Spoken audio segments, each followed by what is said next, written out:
রাত প্রায় 11টা বাজে। হঠাৎ করে মনে হলো ক্ষুধা পাচ্ছে। তবে ভারী কিছু খেতে মন চাইলো না। ভাবলাম বাইরে কিছু গিয়ে খাওয়া যাবে। ভাবনার মতো বের হয়ে তাজমহল রোডের ফুডকার্টগুলোর আশেপাশে ঘোরাফেরা করছিলাম। কিন্তু পছন্দসই কিছুই পাচ্ছিলাম না। এখানকার ম্যাক্সিমাম দোকানগুলোতে মোমো এবং চাউমিন বিক্রি হয়। আপাতত এগুলো খাওয়ার মুড নেই। তাজমহল রোড থেকে হাঁটতে হাঁটতে সোজা চলে গেলাম শাহজাহান রোড। এখানকার কাবাব এর দোকানগুলো একসময় বিখ্যাত ছিল, কিন্তু আস্তে আস্তে দোকানগুলো তাদের জৌলুস হারাচ্ছে। অবশেষে চলে এলাম মোহাম্মদপুর জেনেভা ক্যাম্পে। ক্যাম্পে ঢোকার পর শুরুতেই আমার চোখে পড়লো এক বিশাল হাঁড়িতে করে বিরিয়ানি নিয়ে যাওয়া হচ্ছে। যদিও এখন প্রায় রাত 12টা বাজে, তবুও এই এক হাঁড়ি বিরিয়ানি শেষ হতে খুব বেশি সময় লাগবে না।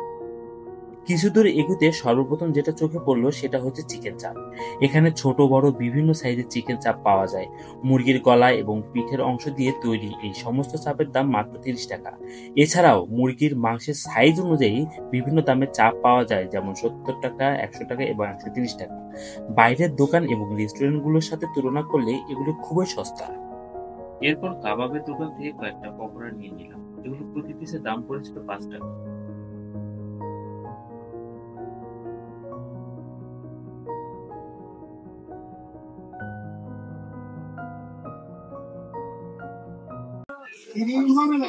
50, 20 সব এভরিথিং আপনারা আসেন খান দেখেন 30 টাকা পার্সেন্ট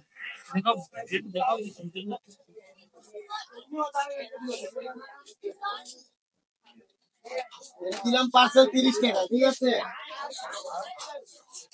এক প্লেটে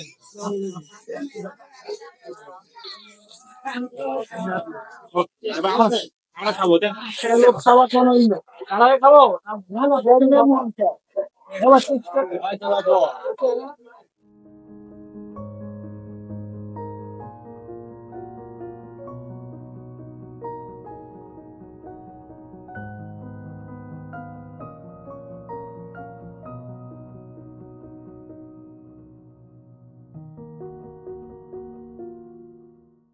আসেন আপনারা আসেন